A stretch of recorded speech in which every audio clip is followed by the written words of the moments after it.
A biblical perspective on life, culture and current events. This is 2020 on Vision.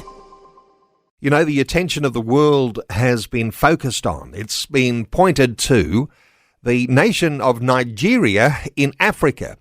Since US President Donald Trump about 2 weeks ago claimed that Christianity is facing an existential threat in Nigeria and alleging that thousands of Christians are being killed.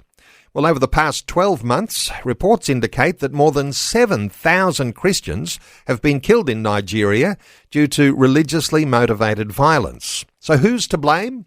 Well, the finger is being pointed at Islamist extremist groups. That's 7,000 Christians killed just this past year. But Newsweek reports that since 2009, there were an estimated 125,000 Christians killed in Nigeria. Now, it's considered to be the deadliest country in the world for Christians.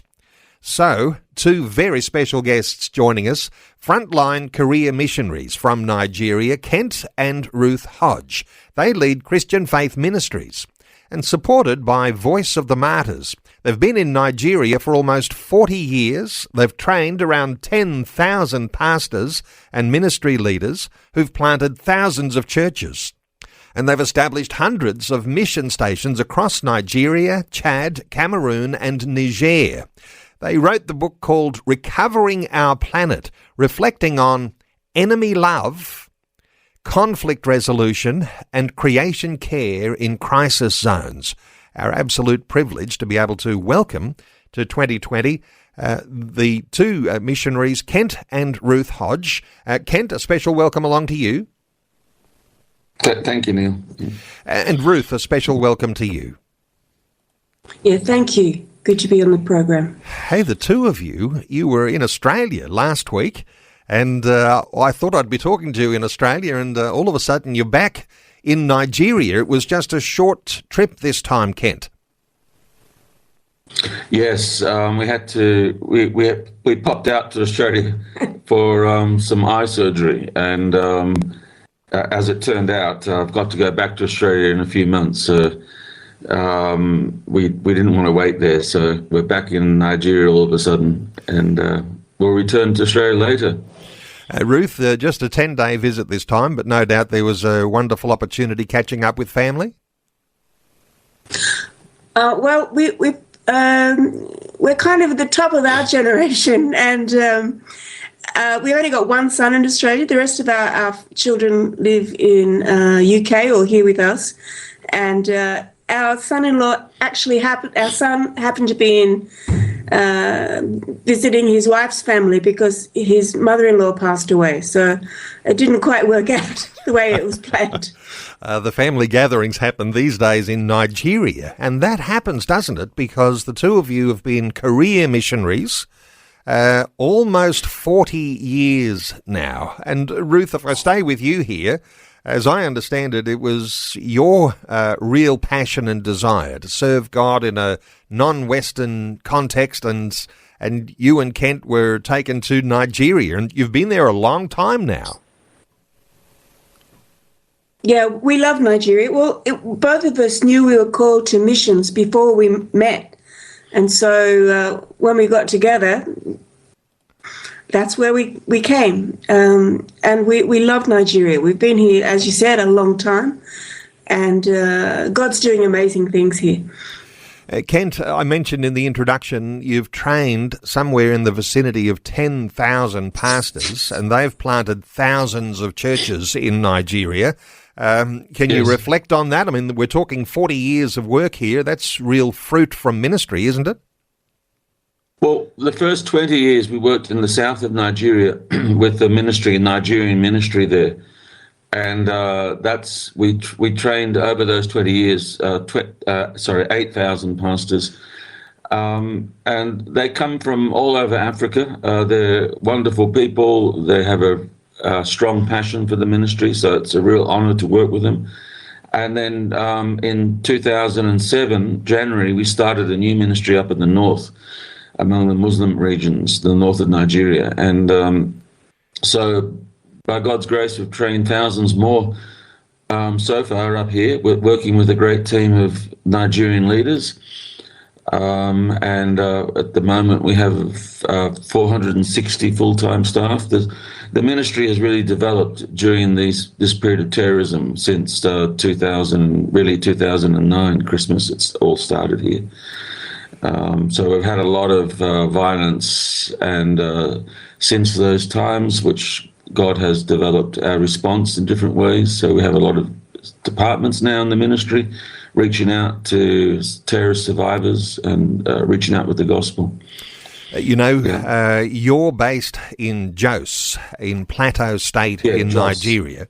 I wonder if you've got just a little bit of geography for listeners here, and how the tensions and the violence can overflow with the Islamists in the north and Christians in the south, and where Jos is situated in all of that. Well, Jos is geographically it's called the middle belt of Nigeria, but culturally it's the north, and it's a Christian with a lot of Sharia law states around it. So it's surrounded by mainly Islamic regions, and so our plan was to set up a Bible college in Jos and draw converts from the states around us into Jos, where we thought it would be safe, and we would train these converts for ministry, and they would go back into their home regions and plant churches. But that all went pear-shaped, if you like, in Christmas 2009, when we had an outbreak of community violence. So this is between Christian and Muslim youth, all around our Bible college area where we live, and thousands of people were killed. So that was our main introduction to violence, and the years that followed, we had outbreaks of terrorism, so it became a lot worse. I'm interested in these outbreaks of violence, and yes, and I know there'll be listeners who can remember massacres being reported on in the area that you live.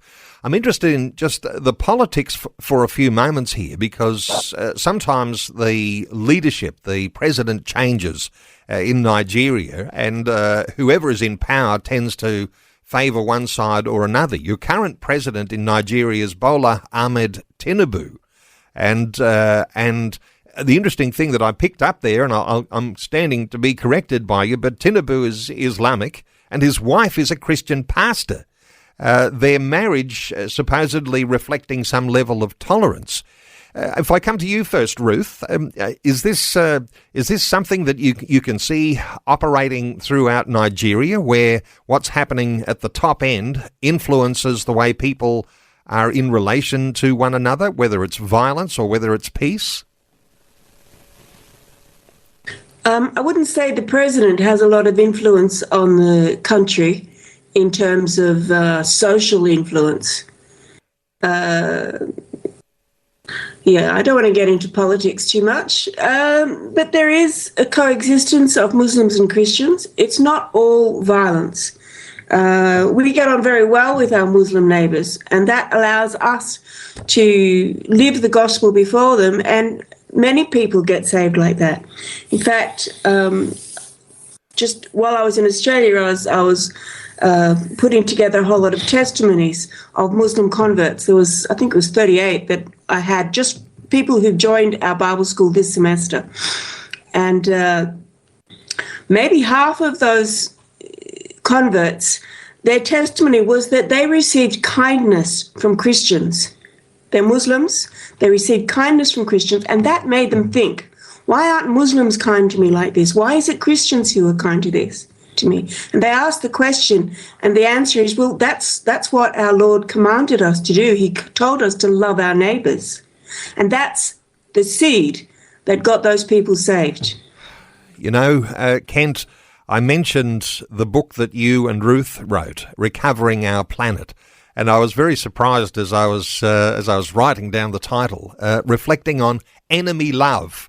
I'm not sure that gets reflected on too much. I think you're onto something here, and certainly in your context, but how to love our enemies. And as Ruth reflects there, just a demonstration of simple kindness has a huge amplified message about our Christian faith. Any reflection from you there? Well, that's how we've got through this. So going back to 2009, when this outbreak of violence first began, right in our community, and thousands were being killed, we had to fast-track learning about how to respond in this kind of environment. And this Sermon on the Mount became vital to us. Satan had got into many people's hearts with bitterness and the sense of injustice on both sides, and Christian and Muslim, and a lot of retribution, a lot of killing on both sides. And so the Sermon on the Mount taught us really atonement living, how to bring mercy into people's hearts and replace the bitterness and the sin and the great harm that had been done. And so we reached out, like the parable of the Good Samaritan, reaching out to the neighbor, no matter who they are. Jesus didn't sort of check to see if the wounded man was a Jew or a Samaritan. And so our situation was very much like that in the Gospels when Jesus ministered. They had that great animosity between Jew and Samaritan. And we have those divisions all around us today, and geopolitics in different ways around the world.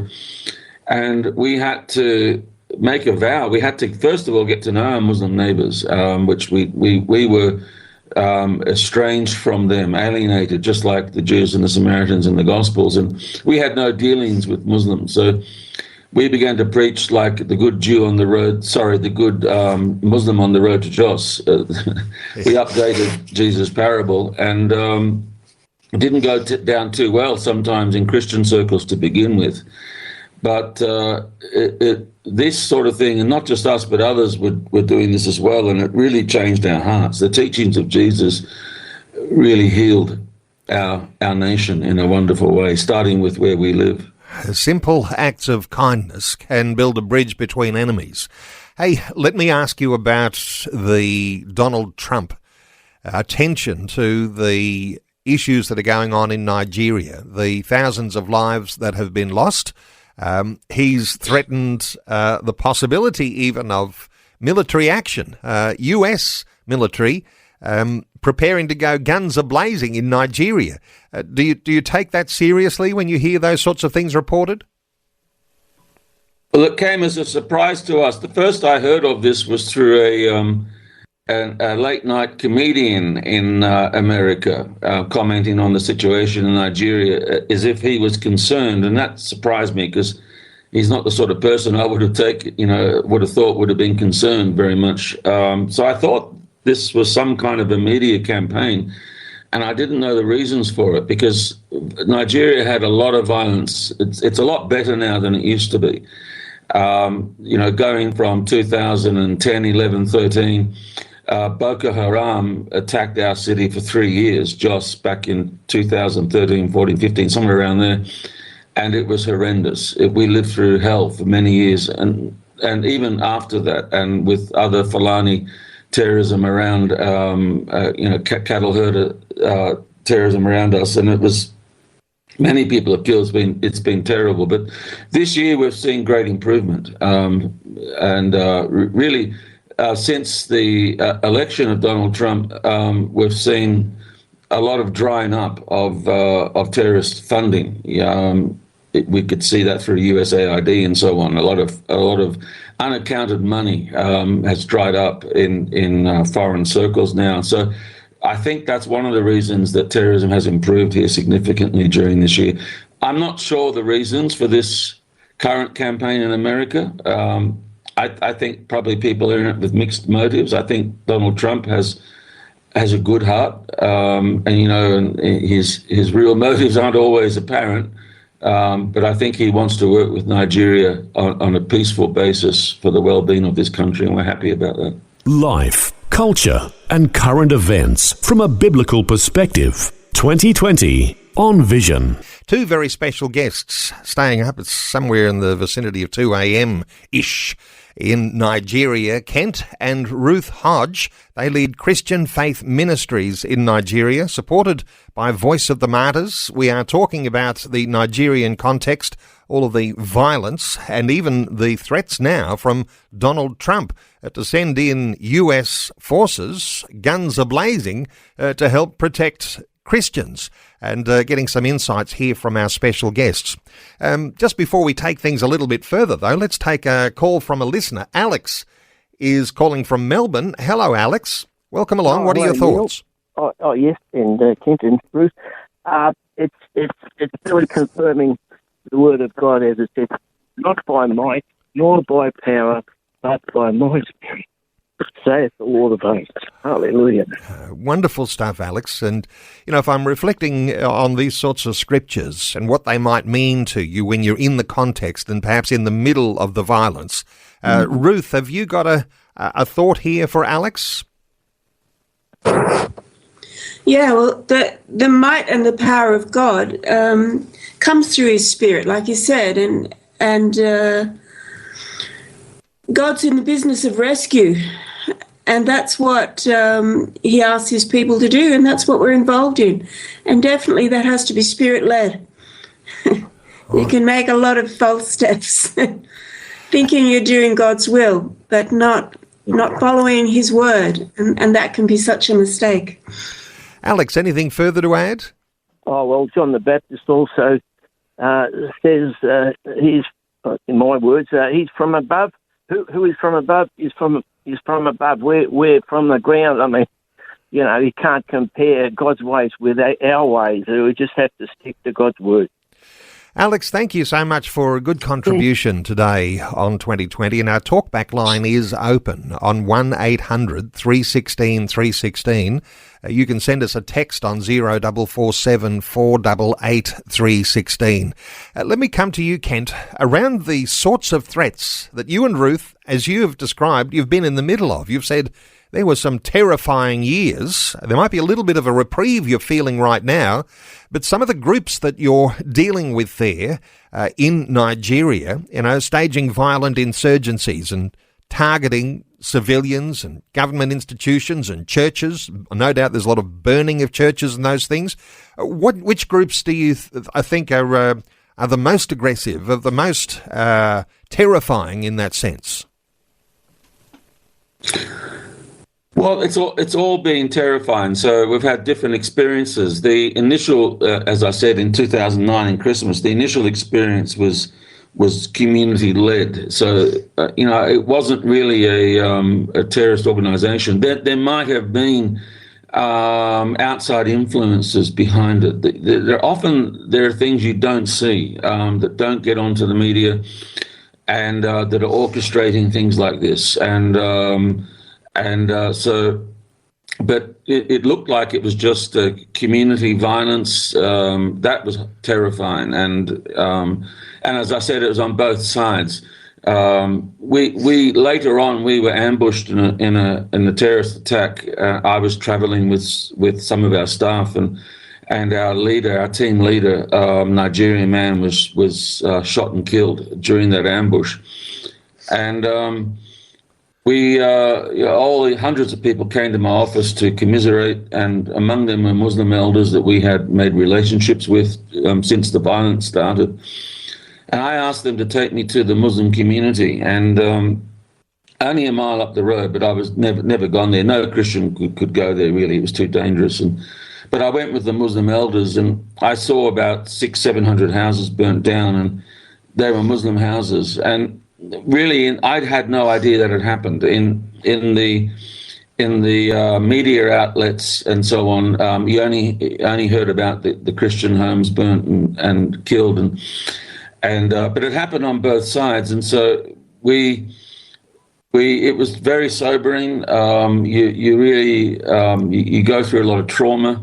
That's just a touch of it. We experienced horrendous situations, and as I said, after this community violence, Boko Haram, the terrorist organization, said they were going to destroy our city. It was a public announcement. Okay. Because Jos had Christian influence in the north, missionary influence. They were going to destroy our city with the jihad, and that went on for 3 years. They sieged Jos for 3 years, bombing churches and so on, and schools and places, and it was horrendous for 3 years again. What got us through that again was the relationships between Christians and Muslims. In the end, Muslims denied Boko Haram. I'd probably say about 95% of the Muslims in the country stood against this terrorist organization, which at the end of the day, most Muslims say is not Islamist. It's well, they claim to be, but they're very ungodly.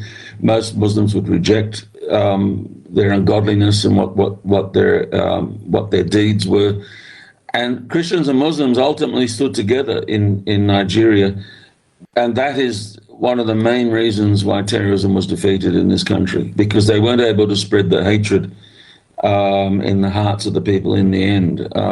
Boko Haram eventually came against the Muslims because of that, because they stood with the Christians. And in the end, twice as many Muslims were killed in northern Nigeria by Boko Haram than Christians because of the retaliation.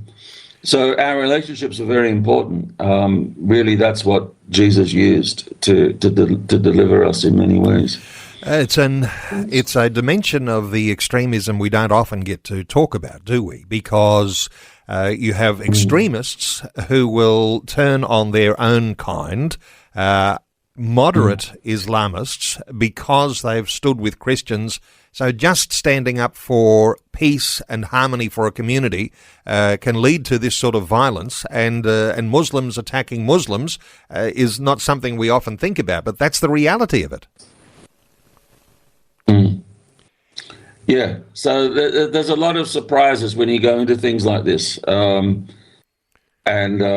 Really, Jesus is the Prince of Peace. He taught us how to engage these kinds of situations.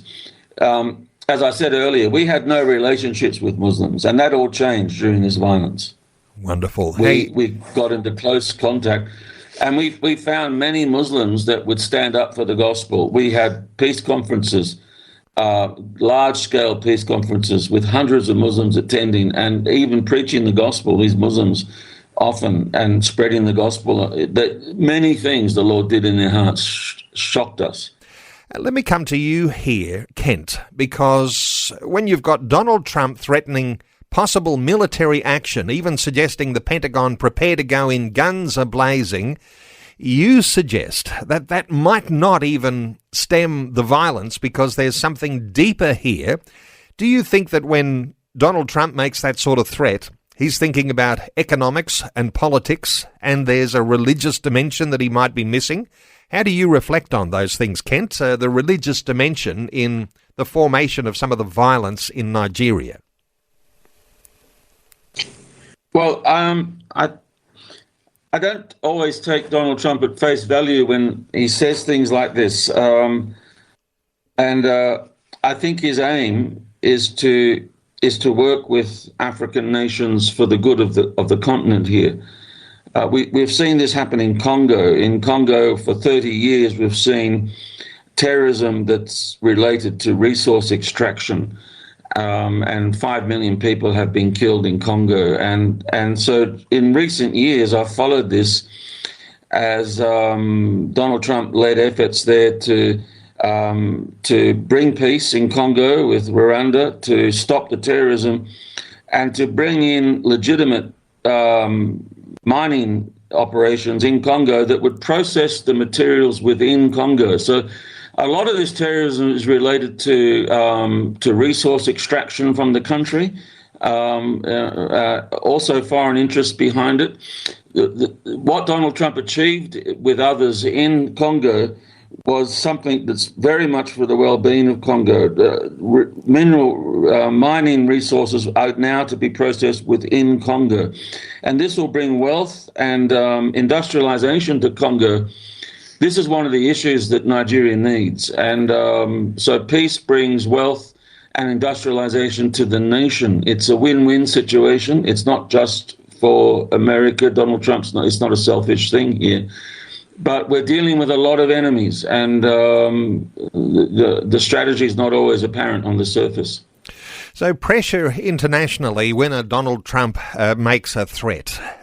Do you think that threat is being heard in the corridors of power in Nigeria, and that there may well be some sort of catalyst in that could, in some ways, cause a government to act and maybe look out for the peace in some communities and quell some of the violence? Is that a likely possibility? I think so. I think this is the beginning of Donald Trump, the new government in Washington, working with the Nigerian government, and I think good will come out of it. But this just a public narrative about the terrorism is not really the whole aim that's going on here. It's economic development and so on for the good of Nigeria, but the Nigerian government and army have been quite good for already. They've already been quelling terrorism.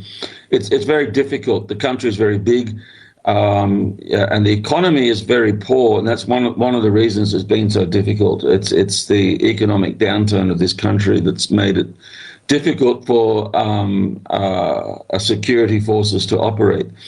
They just don't have the money, and so. I think they're working on all these things, but the security forces here have been pretty good over the years. They've been making vast improvements, but there's always room for improvement, yes. So you've got extremist groups. You mentioned Boko Haram, and you've got another group called the Islamic State West Africa Province, ISWAP, and you've got radicalised Fulani militias. As I understand it, there's an upswing in the Fulani violence, and they're an interesting group, and, perhaps a little bit of an explanation for Aussies here about how the Fulani herdsmen work, because they've been the ones who are primarily in an upswing right now. How do you describe those Fulani herdsmen, Kent? Well, a lot of this increased when NATO attacked Libya and brought down Gaddafi. This is not an apologetic for Gaddafi, but it's giving some historical background. A lot of weapons were released from Libya during that time and came down into West Africa. And that's when the Fulanis of West Africa were militarized. And they spilled over into Nigeria. So a lot of this terrorism and even Boko Haram arms and so on has come from the fall of Libya, and that's and a lot of it's foreign. It's traditionally in Nigeria, Fulani and local Christian farmers have got on. They've integrated farming lives and farming methods, which it's really essential that we integrate. The Fulani have cattle, and that they need to be integrated in crop farming for the fertility of the soils, and so that's our traditional relationships and farming methods that have always been very good in this country. And one of our hearts has been to rebuild those, to stop the isolation, the disintegration of these relationships, and to rebuild those old farming methods. It's just a privilege to be able to hear your heartbeat that talks about ways in which you can promote peace between Fulani herdsmen and Christians who are operating as well. Because when there are extensive terror attacks like we've been talking about, there are consequences to those terror attacks. And of course, those who are most vulnerable in all of this are children. Ruth, you've got special projects happening and caring for something like 450 children who are survivors of terrorism. Give us a little insight into what you're doing there with those children. Yeah, we have 2 residential care homes. Now, these are not orphanages. Most of these children are orphans, but in the Nigerian cultural system, they're not abandoned. They have an uncle, a grandparent, even a neighbor or a pastor who is responsible for them. But because of the economic crisis in the nation, they can't afford to send them to school. There's no free schools. And so we set up They're survivors of terrorism. Yeah, they're all survivors of terrorism. In the past, we had hundreds of children who were survivors of Boko Haram terrorism. That's turned down at the moment. It's not as severe as it was a few years ago. And at the moment, most of the children are children from villages, farming villages, children of Christian parents whose Fulani have attacked their villages. Their parents, usually just their father, sometimes their mother also, have been killed, and the family are homeless. And so we accept these children and we educate them. We have schools. So we have each of the children's homes, we have two, has a school attached, nursery to secondary school. And these children are age 7+. And as I said, we have around 450. The school year ended here in August, so we graduated 25 children from the homes. And we're gradually bringing filling those 25 places. We don't fill them all at once, so we've got room when the next crisis happens. To house and to educate 450 children, we're talking about a medium-sized school, aren't we, for the Australian type of context? But housing those children, feeding them, and providing an education. You're not without challenges in all of that, are you? Because sometimes the facilities, you outgrow them, and or you're moved on. How does all that look for you now? Yeah, well, it is a challenge, and also finding the right people to be caregivers. That's also important, and also the children arrive very traumatized. Often they're incontinent. Because they're just so traumatized. And so there's a lot of trauma care. So we have two homes. One of them is on our headquarters, which is called Wurin Al Heri, which means place of kindness. And the other one, we rent facilities about 6 hours drive from where our base is. And we're about to be kicked out of that home, that facility, unfortunately. We've managed to buy some land with some help from some friends in Australia. And we need to build on that. We're going to be kicked out 31st of December, so it's pretty urgent. We need to put up temporary accommodation for that one and then build as well. So that's home and school and staff housing. And so it takes a lot. But I tell you what, this is a wonderful investment. These kids who've gone through the home and gone through to the end of high school with us, a lot of them are in university, and they're putting themselves through with skills that they've learned. Our kids all learn vocational skills, and they're making small businesses and paying their own university fees. They're doing so well. We haven't had one kid go off who's been through the whole school and now is at university. They're all doing brilliantly. In fact, one is about to become Nigerian national chess champion, one of our graduates, so we're really proud of him. Okay, and for listeners to connect with the projects that are necessities, things that are developing even now as we speak, Christian Faith Ministries website, cfaithministries.org, or you can connect through Voice of the Martyrs, VOM.com.au. That's the Australian outfit for Voice of the Martyrs, who work with the persecuted church. Hey, let me come back to talk about courage for a few moments, because, Kent, you described being in a violent ambush, seeing the loss of life, even from one of your own team. The sort of courage that it takes today to be a missionary, you've grown up with this now over 40 years. For people who are thinking, maybe I'm being called to a mission field, would I go somewhere like Nigeria? What's your encouragement around how people might choose a destination that they might go to serve? Would you be choosing Nigeria right now if you've got a bit of a mission call on your life?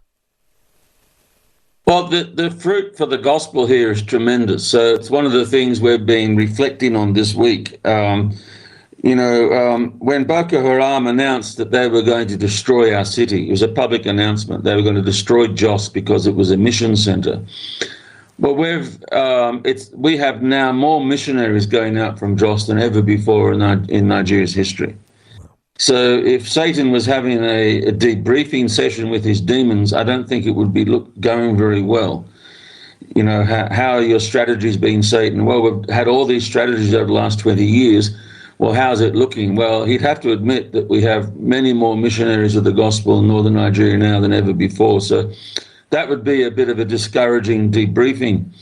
So in many ways, the church has a lot to be encouraged about.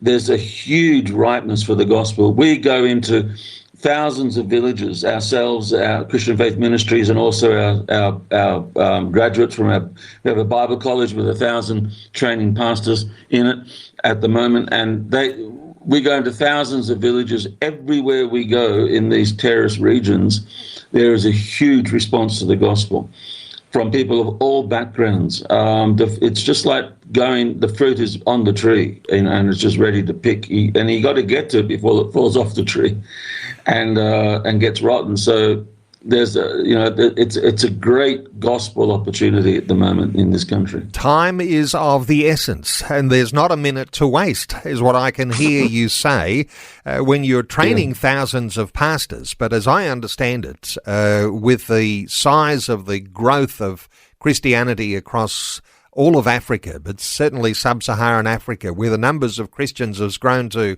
as many as 500 million. One of the big challenges there, of course, is the training of pastors. And I think listeners might not be surprised. You've got 1,000 in training right now, but there's a huge need, isn't there? Because the majority of people who are even leading churches, who might have responded to the gospel, haven't got a theological trained education and the capacity really to be what we might even say is, qualified leaders of a church. So there's a huge need, isn't there, in training people for ministry? Yes, this is one of the great challenges because the price of fuel has gone up here about 800% in the last couple of years, which is a terrible thing for this country. The fuel belongs to Nigeria. We have sixth biggest fuel coming out of our ears here. But it's just this global economic policies has done this. Climate change and all these things have influenced it and has devastated the economy of this country. Most people cannot travel from villages. The cost of transport is too much. So to reach them and to bring them out and to train them is a huge economic challenge for us. But God's helping us to do it. And that's just what we have to do to reach this country. Training and all we of also these. have to train the grassroots pastors, not just the city guys, but the ones from the villages, because they can reach the villages. So that's what we're doing. And sometimes that means we have to start with literacy training because they haven't had opportunity to go to school. But they're really smart. They learn so quickly and they're passionate for the gospel. So, yeah, it's a big task. And training up these thousands of pastors and subsequently then planting thousands of churches, you've also established mission stations across Nigeria. And it's not just Nigeria, but you've also overflowed into Chad, into Cameroon and to Niger. I guess if you're training up pastors, God can send them wherever he desires. Is that the way it works, Ruth? Is that your experience, that God brings people to you and then they travel to the outermost parts? Absolutely. Often, some of them come from those parts, or they have a passion to go there. We have a really blossoming work in northern part of Niger now among the nomadic Fulani. Now, these are the ones that we're talking about as being the cattle herders. But God's really moving among them. These are the ones who their Islam is kind of folk Islam. It's mixed up with animism. It's not very pure at all. But they are responding to the gospel in incredible ways. And so we have so many Fulani graduates in our school who are being used to go to these extreme places. They have a passion for their people. We all have a passion for our people. And they just want them to hear the gospel. And so who could reach Fulani better than Fulani? That's so that's right. what God's doing. And, as missionaries, and there are those that you are training who are working in all of these fields, no doubt. But come back to the farmers for a few moments, because you're working with farmers, Kent, in agriculture and what you call creation care, because over so many decades the land has been degraded and people are independent. They're not dependent on one another. How does it work that you can be a missionary and to help to enhance the relationships between Christian and Fulani herdsmen and other Muslim farmers? Well, we bought a large area of land for our headquarters site, and we dedicated some of it to farming many years ago. And the soil had been degraded by years of chemical, artificial poisons and fertilizers and so on. And we tried to farm on it, but it was a complete flop. We got nothing from it. The soil was dead. And that's the problem across a lot of northern Nigeria. These people have been sort of enticed into this sort of modern sort of farming. We have traditional methods of farming which are much better, and we've had to return to them. So we invited Fulani cattle herders onto our land with 300 cows. For 3 months, they came every night, and they urinated and manured on the land. It was like smelling gold. It was beautiful. They restored our soil in 3 months. We had so many cows. Many Christians around us said, "You can't do this. They're the enemy. They'll kill you." And I said, well, if we don't draw closer to the enemy, we'll become stronger enemies. And we have to go back to how we used to be, working together. These sort of modern techniques have isolated us from our community, not just destroyed our soils, but destroyed our relationships. So we've had to rebuild this integrated kind of farming methods, rebuild relationships with Fulani. We have beautiful relationships with local Fulani. Violence has been totally eradicated. We were just speaking to our senior police officer last week. He said there is record low-level crime in our area now. It hasn't been like this for decades. Well, if you want this is one of the reasons. To eradicate violence, you've got to implement enemy love. And just fabulous insights as we've been having this conversation, and time has now run out for us. And I'll just draw attention to your book, Recovering Our Planet, where you reflect on enemy love. I mean, what an amazing story you're able to tell, the both of you. Conflict resolution, creation care in crisis zones, and the way that you can bring peace and harmony to a community by actually loving and having these acts of kindness, and of course those motivated from a heart that is there to serve God. Look, I want to point listeners to how you can connect with both of our guests today, Kent and Ruth Hodge, seafaithministries.org. They've got some projects. Yes, they are in need of some funds to certainly for the project around those 450 children survivors of terrorism. They've got to move, and so there's some needs there. Also, Voice of the Martyrs been great sustaining CFM's humanitarian operations. And for listeners to connect with Voice of the Martyrs, vom.com.au. That's the Australian office for Voice of the Martyrs. Just wonderful getting your insights. And I know you're back in Australia in February, and my prayer is for God's preservation of your eyesight, because your eye surgery, Kent, and certainly the further tests around glaucoma for you, Ruth. I'm sure there'll be lots of listeners who will keep you in their prayers so far as keeping those eyes good and sharp. To the two of you. Thank you so much for taking some time to share your heart and to give us your insights as to what's happening on the ground in what is considered to be the deadliest country in the world for Christians. Really appreciate you both, and I hope we can do this again another day. Thank you to you both, Ruth, and to Kent, for being part of 2020 today. Thank you, Neil. It's a pleasure. Thank you. Lovely. Thanks for taking time to listen to this audio on demand from Vision Christian Media. To find out more about us, go to vision.org.au.